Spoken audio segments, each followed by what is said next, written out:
So before I start, I'd like to thank the University of Cambridge. I studied here, and it gave me a lot in terms of knowledge, in terms of understanding.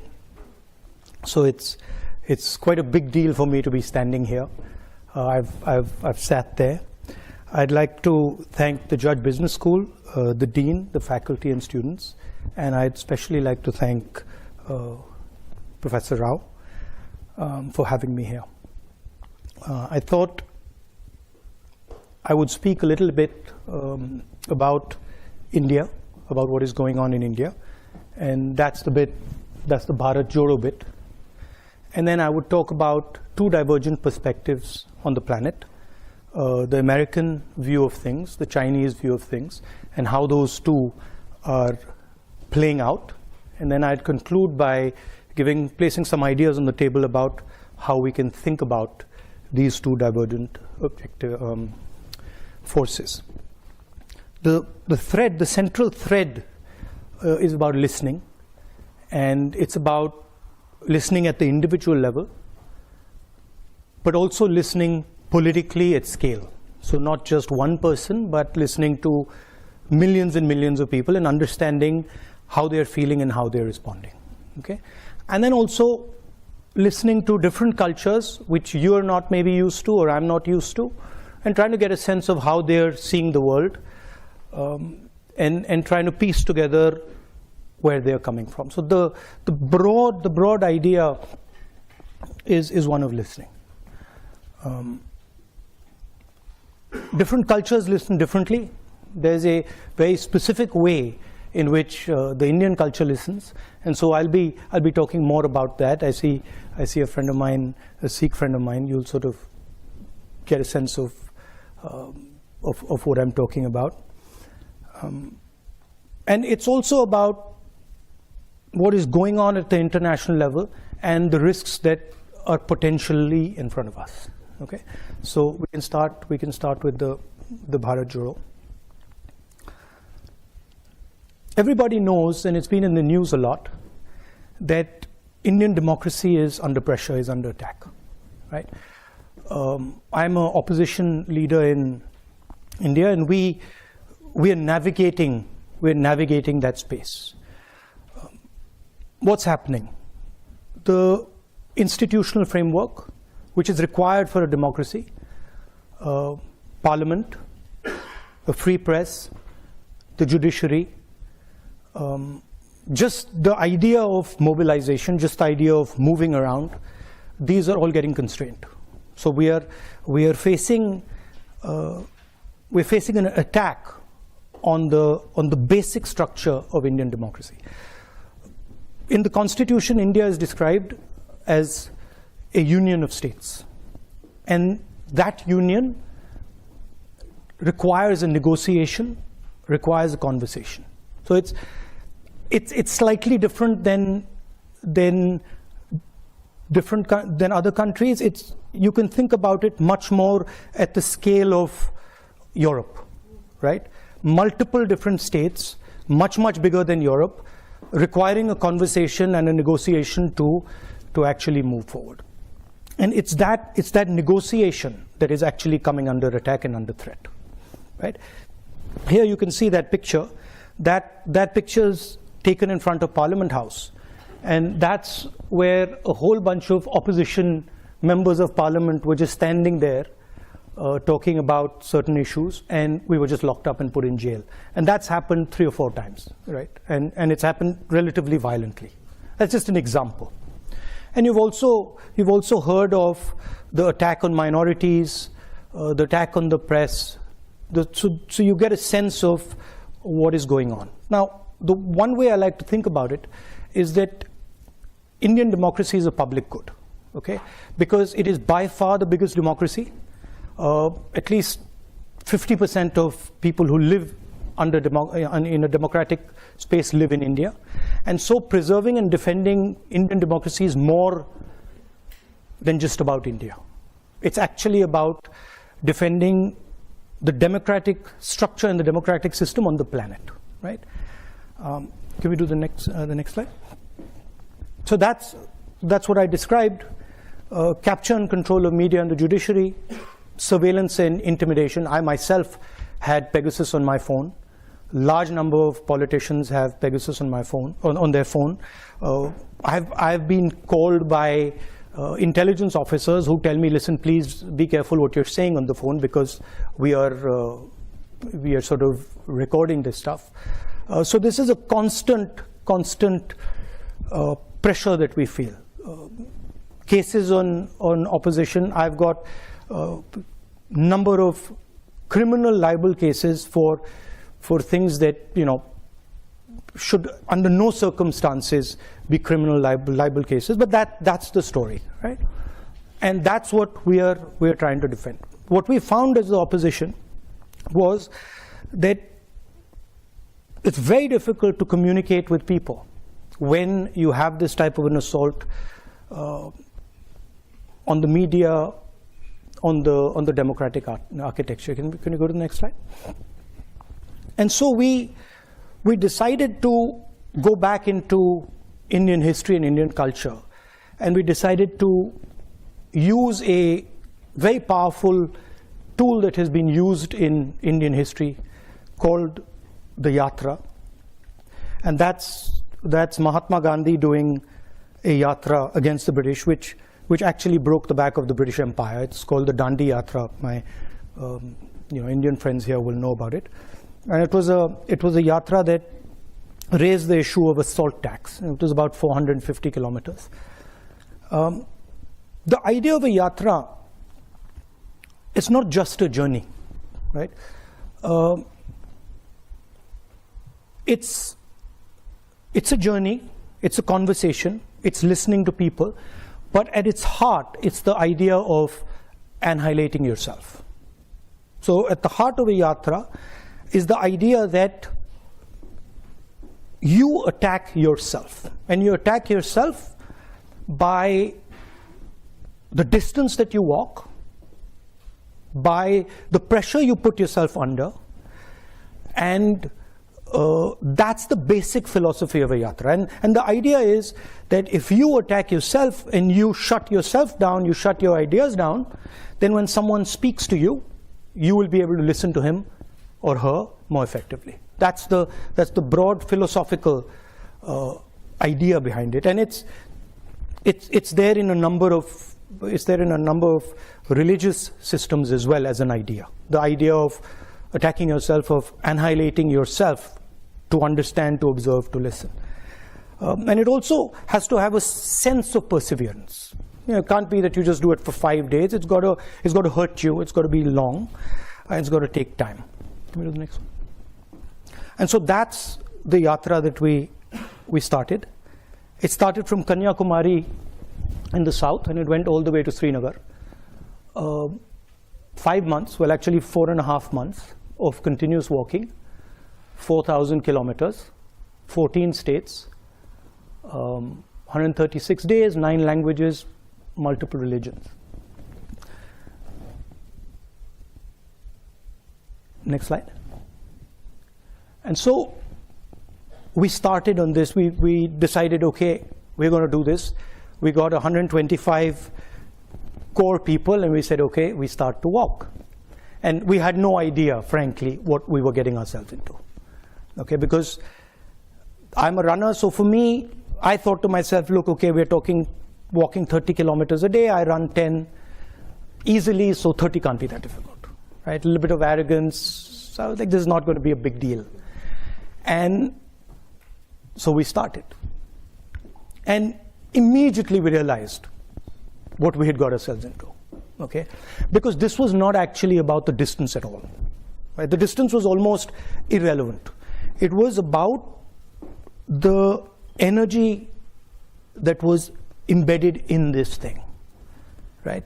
And the number of people, the scale of the thing, spiraled completely out of control. So it went, in our imagination, it was 120 people walking with, 3,000, 2,000 people coming sometimes. This became 50, 100,000 people. And when you get 50, 100,000 people next to you, it's not easy, because you are just thrown around, right? And the forces are very, very big. To give you an idea, 6 people died, okay, walking this thing. Multiple people broke their legs, arms, and that was the type of energy that was released. What I did early on, I thought to myself, okay, so what is my responsibility in this? What do I have to do? And I came out with the concept, which was that when we're walking and there's this massive group of people and this pressure, I have to ensure that the space in front of me is safe, right? Whether it's a woman who comes, whether it's a young kid who comes, whether it's a handicapped person, whoever comes, that person's got to feel that I'm comfortable, and in this huge energetic system, I'm safe. That was my first idea. And the second idea was, which I told the guys working with us, I said that, look, whoever comes into this space must feel that they've come home, right? They should not feel that this is a political rally. They should feel that they've come to see their, I mean, there were many of us, so they've come to see their brother, or they've come to see their sister, or they've come to see their mother, and they should feel very comfortable over there. And then when they leave, they should have a feeling that I just left home. So we try to make it a personal, emotional connect with people. That was just an idea, and that's the idea here of creating this listening space. Can we do the next one? And that's what the thing looks like, right? And that's so you can see the space around me there, and there's others who are walking with me over there. There you can't really see it. And so there's massive pressure coming into that space, right? And these people are walking, and then we're inviting them into the space, and we're having these conversations, which interestingly, the moment we came up with the idea of making it a home, they stopped being political discussions. So what was a political idea suddenly became a personal idea, right? And we started getting people who started talking to us about things that we never imagined that they would speak about, right? Just completely, as a politician, we're used to saying, okay, let's talk about employment, let's talk about, these type of things. And suddenly we were getting this emotional outburst of people telling us the most personal things.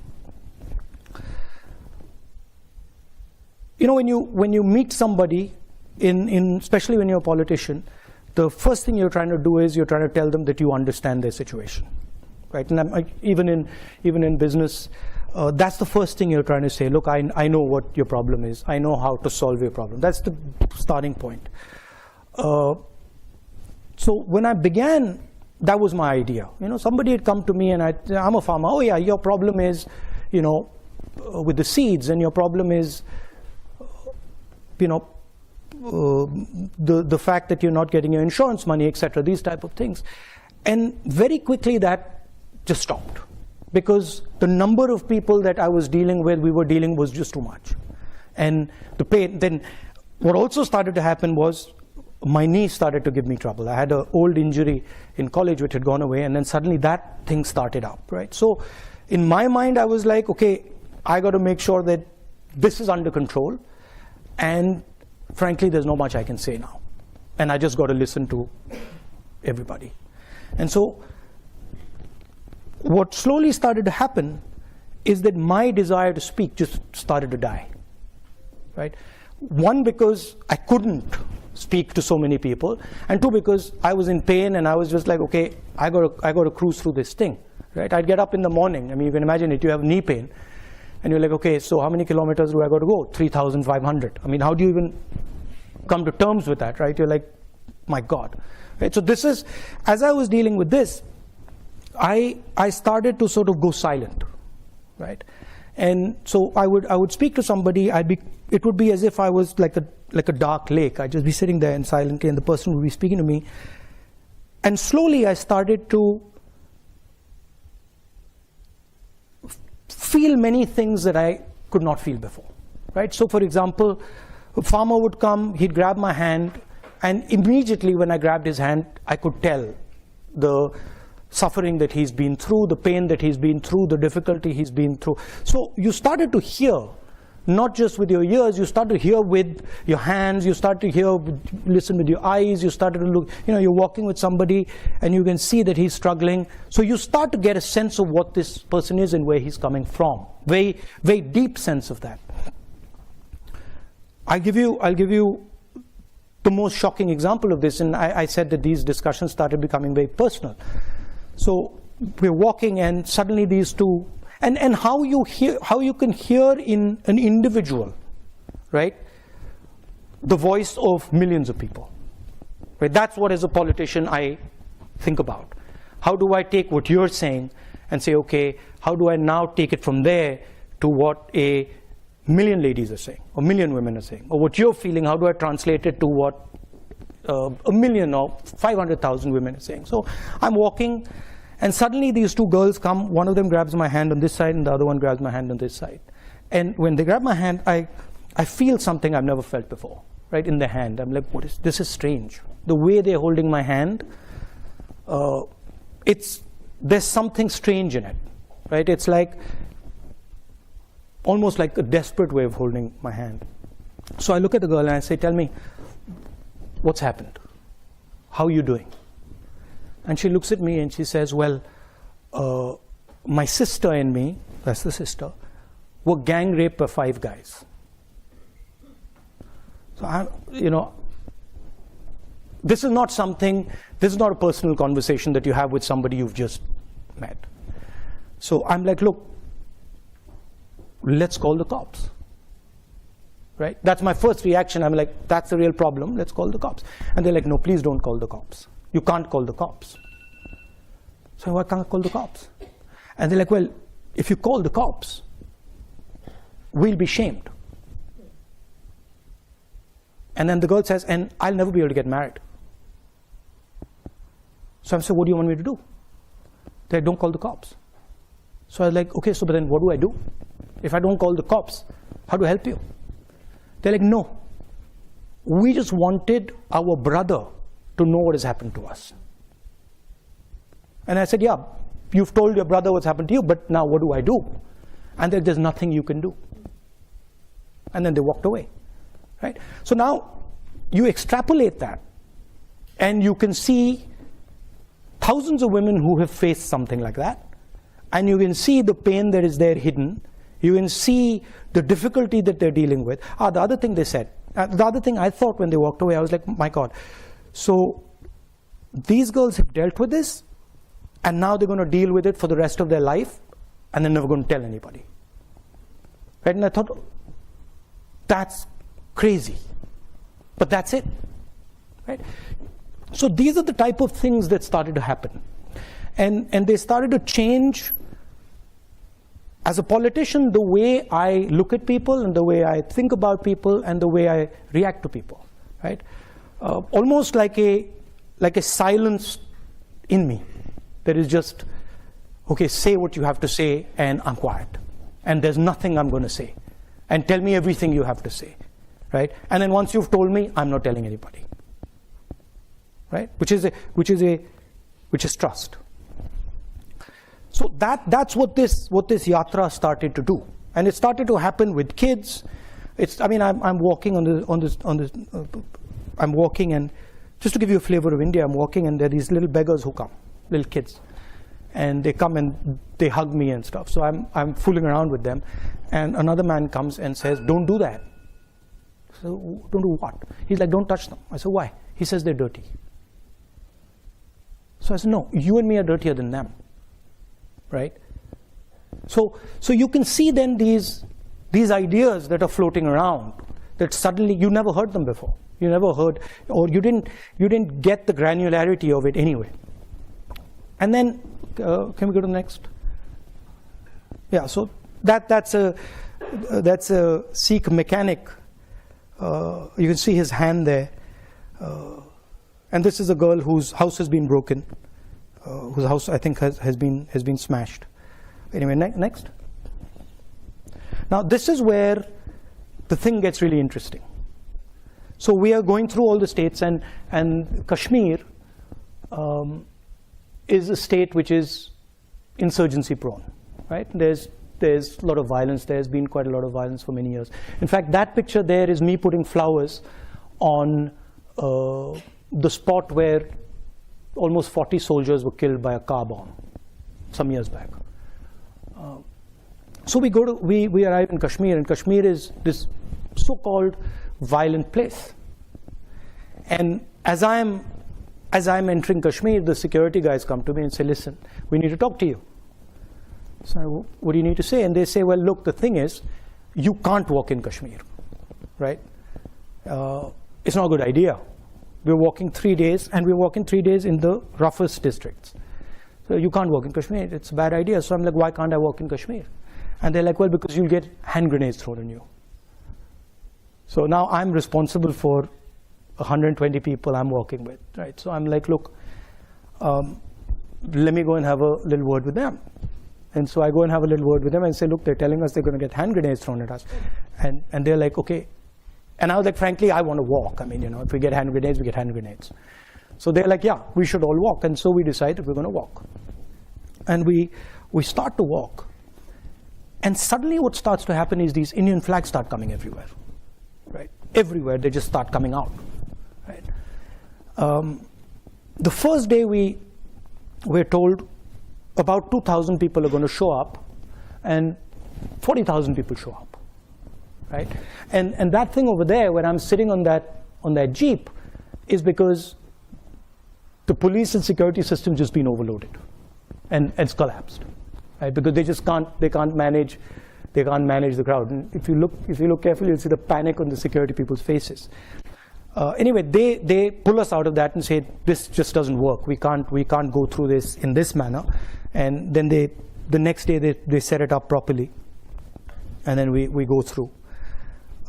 That's us entering Kashmir where the mountains are. That's on the first day. And then the really interesting thing happens. So we've been told we're going to be killed. We're walking, and people are coming, and then one guy looks at me and he says, call me. So I'm like, come. And the security people have said, listen, please don't do this. Please don't call people. Like, we walk here, don't call people, because this is putting everybody at risk. So the guy says, call me. I say, come. So he comes, starts walking next to me. And he says, Mr. Gandhi, you've come here to listen to us. So I'm like, yes. So he's like, that's interesting. He's like, you really come here to listen to us? And I'm like, yes. So he's like, good. And then he says, you see those guys over there? And we're walking. And he says, you see those guys over there? And I'm like, yes, who? He's like, those boys over there. And I'm like, yeah. He's like, the militants, right? Now, militants should normally kill me. In that environment, militants should kill me. And he says, they're there. And they're looking at you. So I look at them, and they give me this sort of, I'm serious, they give me this sort of look. And I'm like, okay, I'm now in trouble, right? Because this guy's just told me this. They give me this look, and I give them this look back, and then we carry on, nothing happens, right? And why I'm telling you this is because they actually couldn't do anything. They actually didn't have the power to do anything, even if they wanted to. Because I had come into that environment listening. And I had come into that environment completely with no violence in me at all. And the vast number of people there were seeing that, right? So that to me was an indicator of the power of listening and nonviolence. Now, what did we hear in India? The main thing, we heard that, and this you don't hear in the media. In the media, you have a completely different discourse going on. You have Bollywood, you have cricket, you have all sorts of other stuff. What we heard in India is, the main thing we heard is unemployment. That India is simply not producing the jobs its youngsters need, period, the end. And that's everybody, all the young people, okay? So I want to leave you with that. Now let's go to the next. So now let's move to the two divergent ideas that are there are many ideas, but the two that are big and the two that are powerful and playing out: the idea of the United States and the idea of China. And we know that the United States is the dominant superpower, global superpower, and it's had a record since the 1940s of enabling large amount of prosperity and growth. Okay, and it's done that in a democratic environment. It used to produce, and it used to produce in a democratic framework. And that's quite an important thing, in my view. The history of the United States, everybody knows. People went from Europe, people went from England because they were persecuted. So the idea of individual freedom is very, very deep in America.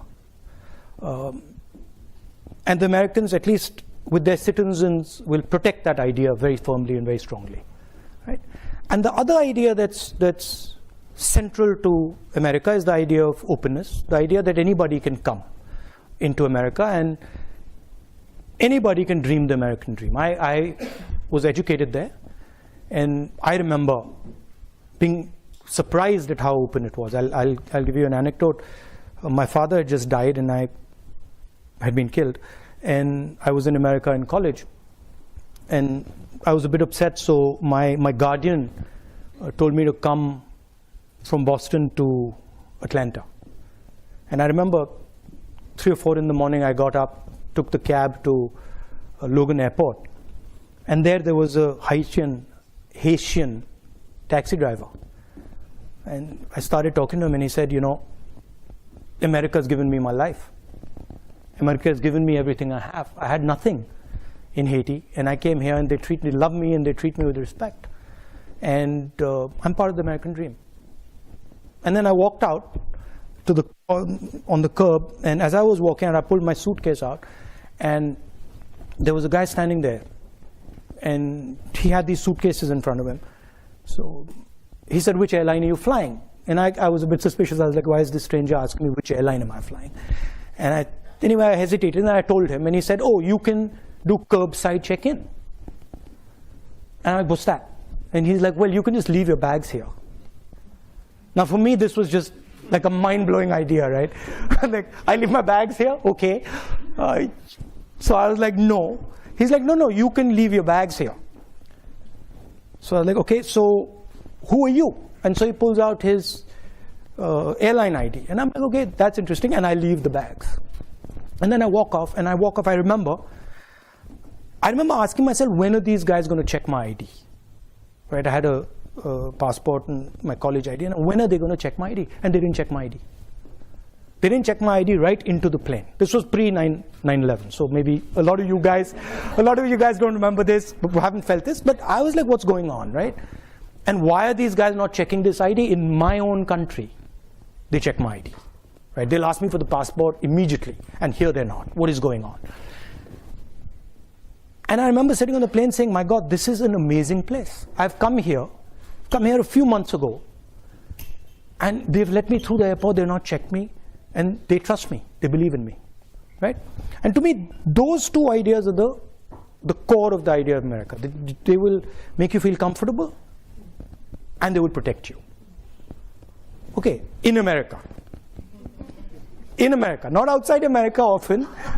Okay, outside America, they can do bad things to you sometimes, but in America, they will protect you. Okay, and to me, that's the central idea of the United States, and it's a very powerful idea, and it's been successful, and it's basically built a superpower. It's built an engine that has allowed people to come in, huge amount of innovation, huge amount of technological advancement, many positive spillovers. But now there's a problem. And in my view, there's two problems.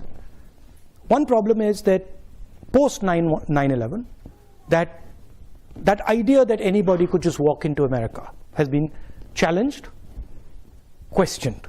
It's been questioned directly by bin Laden, by putting planes into the World Trade Center, by generating huge amount of anger and fear, and that has had a result. The Americans are absolutely correctly, they're concerned about people who come in, about what they might do, and you can see that with the whole Homeland Security, the X-ray machines at the airport, all that going on. That's basically the idea that you can't just come into America like you used to. Okay, so that's one big change that's taken place. And the second really big change that's taken place is that what used to be the strength of the United States, the idea of production in America, the idea of manufacturing in America, has simply left. It's just gone away from America, it's gone somewhere else. Where's it gone? Can you give me the next slide? Where's it gone? It's gone here, right? And it's gone to the aspiring global superpower, which today dominates production. Okay? Now, I've read quite a lot about the Chinese. I've studied them. I've spoken to senior leaders. I've spoken to people who think about China. I'm not an expert, but I have a decent understanding. Okay? So bear that in mind. Now, the way the Americans value individual liberty, the Chinese value harmony. They are not, individual liberty is not central to their idea. Okay? Their idea is much more about the society being in harmony, because they've had massive tremors, right? They've had huge amounts of pain, they've had revolution, they've had civil war, they've had the Cultural Revolution. So what they don't want is that things go out of control, that things spiral out of control and disorder comes, which is legitimate. For them, it's as legitimate as individual liberty is for the United States, right?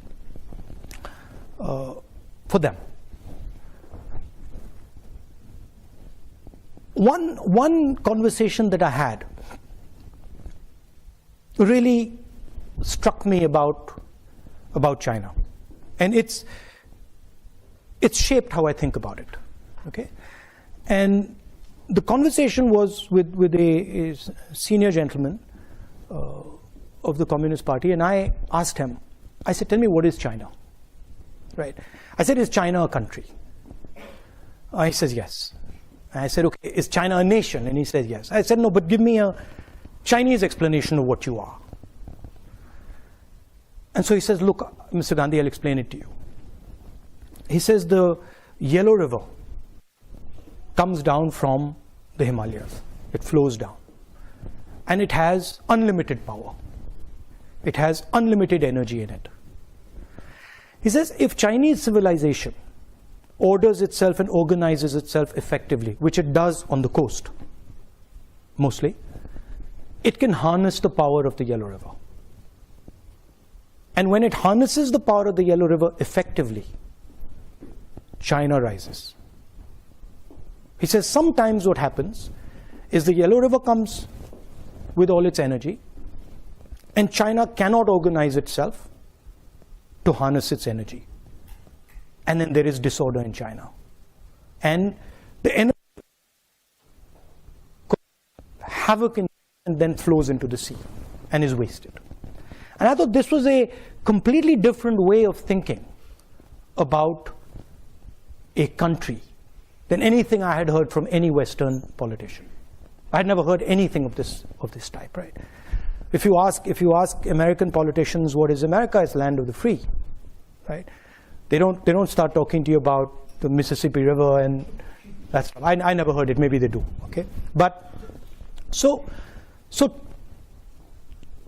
China looks at energy, China looks at flow, China looks at processes, right? And China tries to shape them. Now, if you use that metaphor, you can see some of their actions flowing out of this, right? You can understand now what the Belt and Road looks like and why it does what it does. Because Chinese, the Yellow River, the Yellow River flows this way. Chinese civilization harnesses the energy, and then the energy flows right back into Asia, right? You can understand what the Three Gorges Dam is, right? And I get the sense, and maybe I'm wrong, but I get the sense that the infrastructure that you see in China, the railways, the airports, the dams, they are actually, in the Chinese mind, they are emerging from nature. They're emerging from the power of the river, and they're, in a sense, China sees itself as a force of nature, right? And is embedded in nature. Whereas the West, America, does not see itself as embedded in nature. It sees itself as placed on top of nature. Okay? Now this completely changes how you think about things. And this explains, to me at least, why the Chinese would be so interested in harmony, and why, and how they would think about it. There's another conversation that, for me, was absolutely fascinating. And I started, when I get into conversations, I tend to pester people, ask them silly questions and stuff. So I started asking this other gentleman about IP, right? And I said, look, what do you think about IP? And he's like, no, we completely agree with IP, and IP makes sense. Intellectual property is fundamental. And I asked him a couple of times. And then he made two very interesting observations. So he says to me, in the middle of the conversation, he says, Mr. Gandhi, people don't invent things. Things emerge. Right? Completely different viewpoint. In the United States, Steve Jobs invents something. In China, things emerge. Meaning processes happen, and then out of those processes, things come out. And he says, why should somebody who is, anyway, he says, even if things are invented, why should someone who has invented something have perpetual rights on it? So what if he's invented it? Why should he have a monopoly on the benefits of that thing? To me, this was quite a profound statement.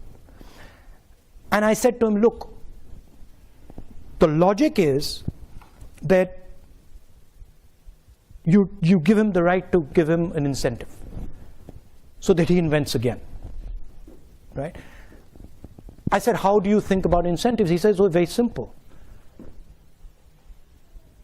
The person who runs fastest wins, right? We don't really care if he invented it.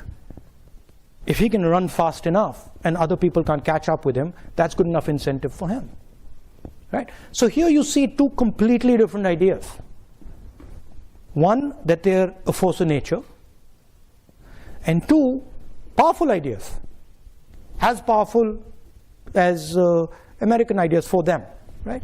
And two, that people are not actually inventing things, processes, energy, things are emerging from processes and energy. Okay?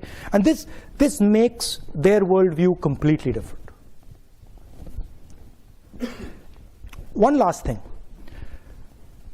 The organizing principle of the United States, and something that you're very, very intimately associated with, is the corporation. Your lives will all be about corporation, or most of them will be about corporations and sales and marketing and elements of a corporation. And that's how America organizes itself. And I think embedded in this is the central innovation of the Chinese. Pre-collapse of the Soviet Union, there were two organizational systems on the planet, broadly. There was the American system, Western system, with the corporation, and there was the Soviet system, and in those days the Chinese system with the state. State did what the corporation does. And Post the collapse of the Soviet Union, can we go ahead? Is that no, I think they removed that quote. Post the collapse of the Soviet Union, the Chinese did something very innovative. And if you've heard the quote, you might have heard a quote by Deng Xiaoping saying that it doesn't matter the color of the cat as long as it can catch the mouse. Have you heard that quote? Yeah.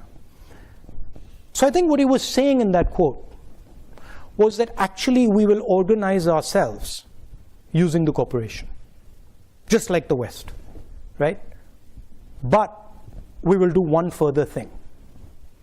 Inside the cooperation, we will embed the Communist Party.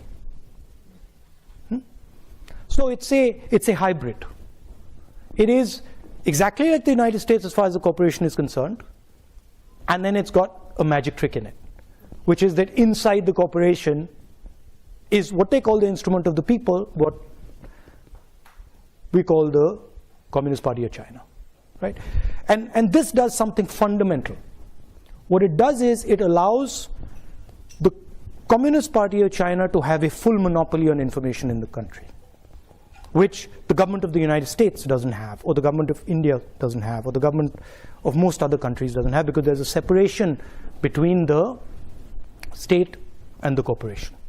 And this gives them a huge advantage in artificial intelligence. It gives them a huge advantage in all sorts of, in cyber warfare, etc., etc. I'm just placing that on the table. So those are the two broad ideas. One is the maritime idea. The other is projecting right through Asia, the Belt and Road. And the contest is basically, is the planet going to be terrestrial? Is it going to remain maritime? What's going to be the balance? And China sees itself as dominating the terrestrial space and contesting the maritime space. That's how it's playing out. Now, to the conclusion. So a couple of things are very clear. The first thing is that there's a huge communication gap between what people are saying and what the media and vested interests are saying. It's just completely divergent, right? And that's a huge problem, because at least in our country, and I'm sure in the West, there's a disconnect between what people are actually feeling and what the media is saying they're feeling. Okay, that's a problem. Second thing, everybody knows that huge amount of inequality is being created, at least in the Western world and in India. A huge, massive concentration of wealth, massive concentration of income, in India, unemployment. So the worst thing that can happen is these two ideas collide with each other, right? Because then everybody's in trouble. And that's something that is not in anybody's interest, right? These ideas have their place. They're not going away anytime soon. But if they collide, it's a huge catastrophe. Can we have the next slide? So there are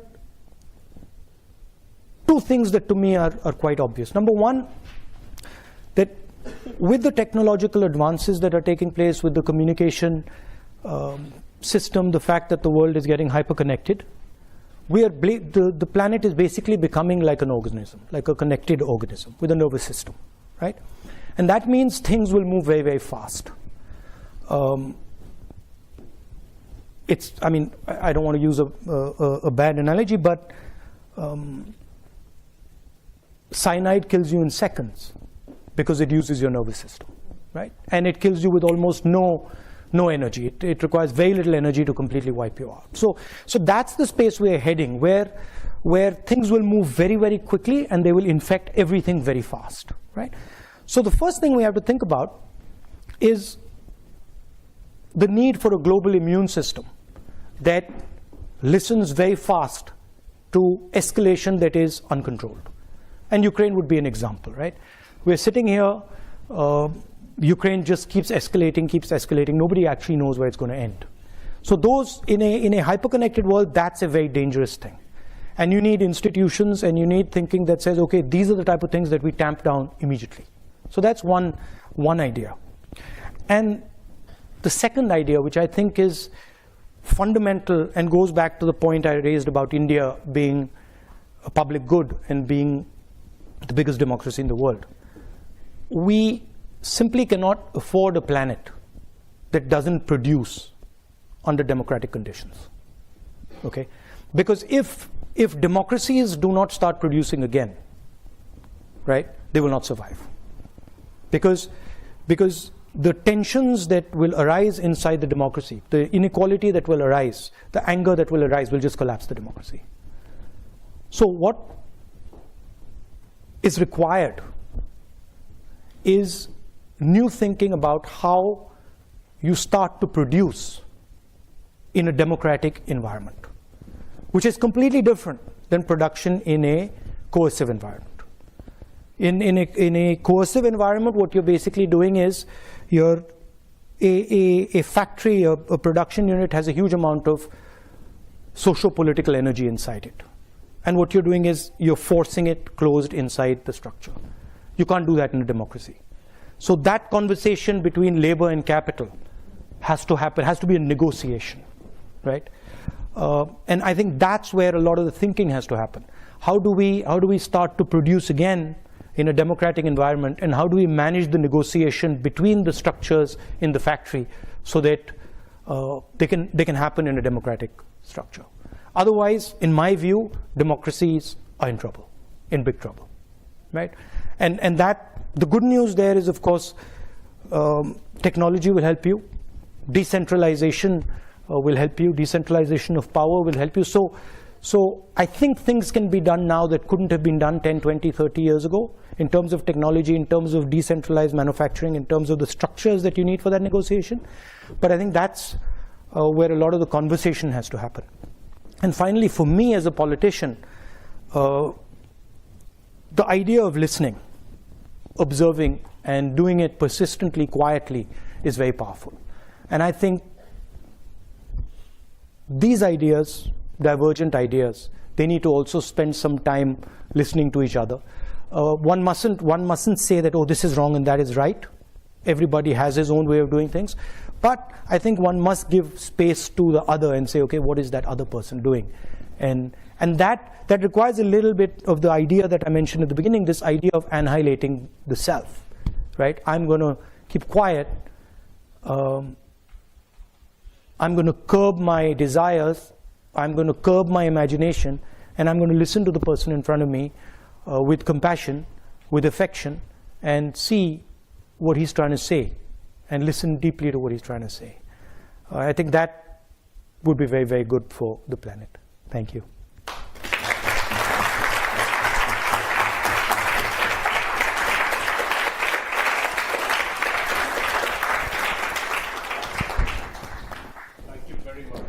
Thank you. Profound, yes. I mean, I think we are still thinking about the ideas. Thank you. Thrown at us. Do we have any time for questions? Did I overshoot? Yes. Okay. All right. Thank you. Questions? No, we got some questions from the audience already. All right.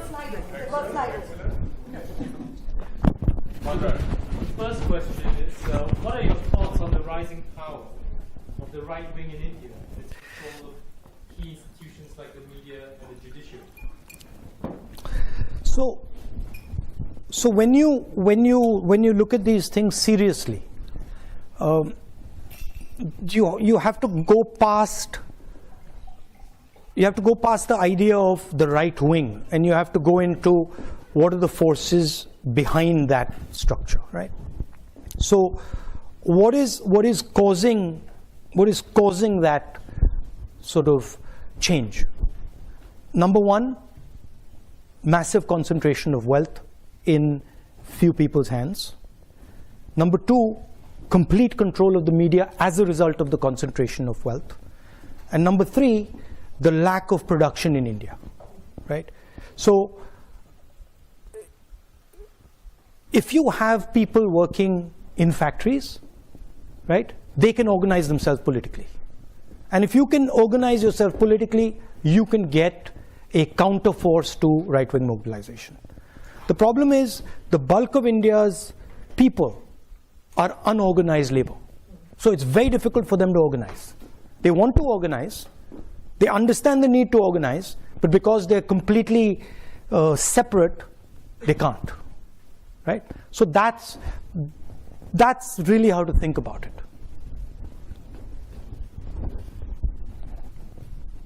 The next question is from Meku. How will you heal what is a highly divisive and polarized India? What would you say to the voters of the opposing party to help bridge differences? Opposing party, you mean the people in power? I mean, I can say a lot, they don't listen. I can keep saying it, they don't listen. So, I think, can you show me that picture of the large crowd there? Not that one. That's a different type of crowd. That's a different type of crowd.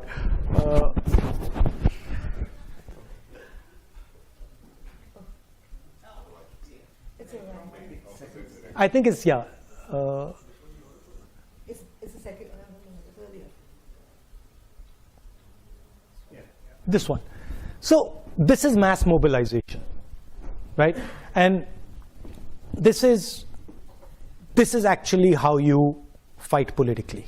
Now, in a world where the media doesn't work, the way you fight is by mobilizing large numbers of people. It's difficult, it's tedious, it takes time, but that's the only way. You have to go through the street, right? And there's a lot that can be done using that system, right?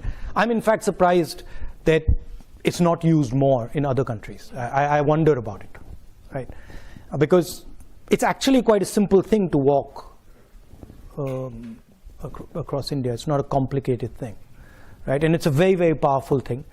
And it's about allowing people to express themselves, right? How do you heal? I think this is healing.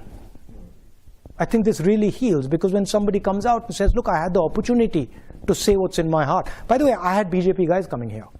I had BJP people coming up to me and saying what you're doing is good. What you're doing is good for the country, right? Large numbers of them, right? Because even they understand, at least the sensible one understand the risks that they're sort of pushing.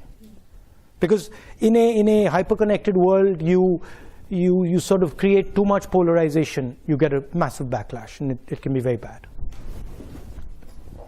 The next question is, can you tell a few good policies implemented by Narendra Modi that you think are good for India in the long run? This is quite a popular question. No, see, the problem is that if you fundamentally disagree with the foundation of something, right? I mean, I could think about it and say, yeah, okay, maybe that policy that he's done is not a bad policy, right? Maybe giving ladies gas cylinders or giving people bank accounts is not a bad thing, it's a good thing. But that sort of misses the point, right? Because in my view, Narendra Modi is destroying the architecture of India. So I'm not too bothered about 2 or 3 good policies that he's doing if he's blowing my country to smithereens or our country to smithereens, right? And I think that's what he's doing. I think he is imposing an idea on India that India cannot absorb, right? India, as I said, is a union of states. It's a negotiation. And if you try to force one idea on a union, it'll react, right? I mean, I've got a Sikh gentleman sitting here, right? He's from the Sikh religion. You come from India? He comes from India, right? We've got Muslims in India. We've got Christians in India. We've got different languages in India, right? They're all India. Mr. Narendra Modi says he's not. Mr. Narendra Modi says he's a second-class citizen in India. Right? I don't agree with him. Now, if your disagreement is so fundamental, then really talking about 3 policies that you agree with, I think misses the point. Wilson Ho asks, how do you understand what India's place in the world is? How do I understand what India's place in the world is? Somebody once told one of India's leaders, do you lean left or do you lean right? And she said, we stand straight. Right? So India's place in the world is when India is successfully expressing herself, right? Not himself, herself. Because I believe that India has a feminine essence, a feminine quality. And so when India is expressing herself freely, and all the people of India expressing themselves freely, then naturally what India does is correct. Dr. Moa asks, how do you reconcile the burden and responsibility of being part of such a famous political family, making your work connected but still retain a sense of self? No, I come from a philosophy in India that aims at destroying the self. So that's just the political philosophy I come from. I mean, that's a sort of more nuanced point and a sort of nuanced question. I fight for an idea, right? And I'm not too bothered about where I come from, who I am, who my father is, grandmother. I don't care. I think that there are certain ideas that need defending, and I defend them. And I try to think about, I try to think deeply about what is happening. I try to be compassionate. I try to understand other people's perspectives, but then I defend the ideas I believe in.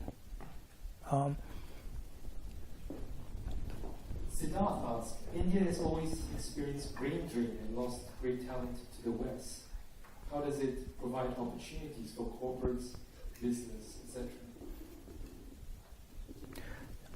I think that in the 21st century, the idea of brain drain is outdated. Because would Bangalore have happened if brain drain didn't happen? I don't think so. Because the people who created Bangalore first left India and went to America, and then went back to Bangalore. So the question is not about brain drain.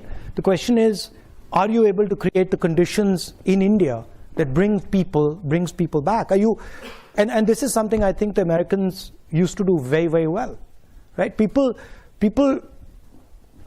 don't just go to America because it's a nice place. People go to America because it allows you to fulfill your, or used to allow you to fulfill your dreams, included you, embraced you.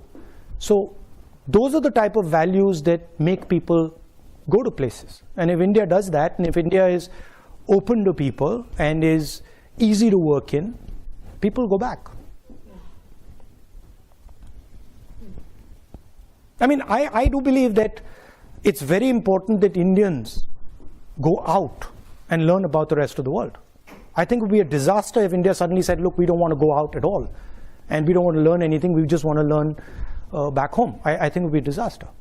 So I think the idea, I mean, what you're doing is a very powerful thing. You're going to see a different culture, you're meeting other people who have completely different ideas, and then you take some of these home. So I think that's a good thing. I think this is the last question. So Hamandir asks, Hamandir comes from Punjab, which is facing rapidly dropping groundwater levels and high unemployment. What's your vision on tackling these issues? On groundwater? Groundwater. I mean, that takes us back to the idea of production in a democratic environment, right? And production in a democratic environment is much more complex than production in a coercive environment. Because essentially in the coercive environment, you're not allowing the negotiation. You're shutting the negotiation down, right? I mean, with all due respect, the PLA takes care of the negotiation in China, right? Of the social pressure of the factory. The social pressure of the factory is taken care of by the PLA. Now, if you have such a force that takes care of the production negotiation, that force is going to control your government. right?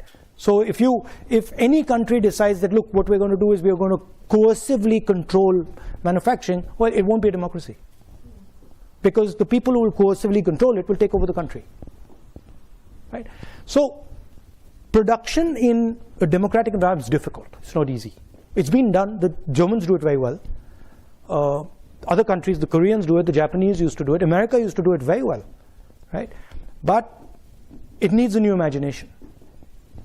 It needs, you get many benefits from democracy that you don't get from coercive sort of manufacturing, right? Now, can we construct a system where you can actually manage that negotiation effectively and have large-scale production, maybe decentralized in the democratic world? I think you can do it. And I think, frankly, and one of the reasons I'm saying this, I think India is the prime place to do it. It is the best place on the planet to attempt it. There are many different models possible in India. There are 30 different states. I think it can be done there successfully. Punjab, the water problem is an agricultural problem, and it's because of essentially too much wheat and rice being grown there. So you have to change the agricultural cropping pattern, which is very complicated because it's sort of linked to something called the MSP, which is a technical thing, and we don't want to go there. I'm afraid that is all we have time for. But there is a reception where you can come and say hello to. But thank you very much. Thank you. It was an absolute dream to listen to you. Thank you. Very nice. Thank you.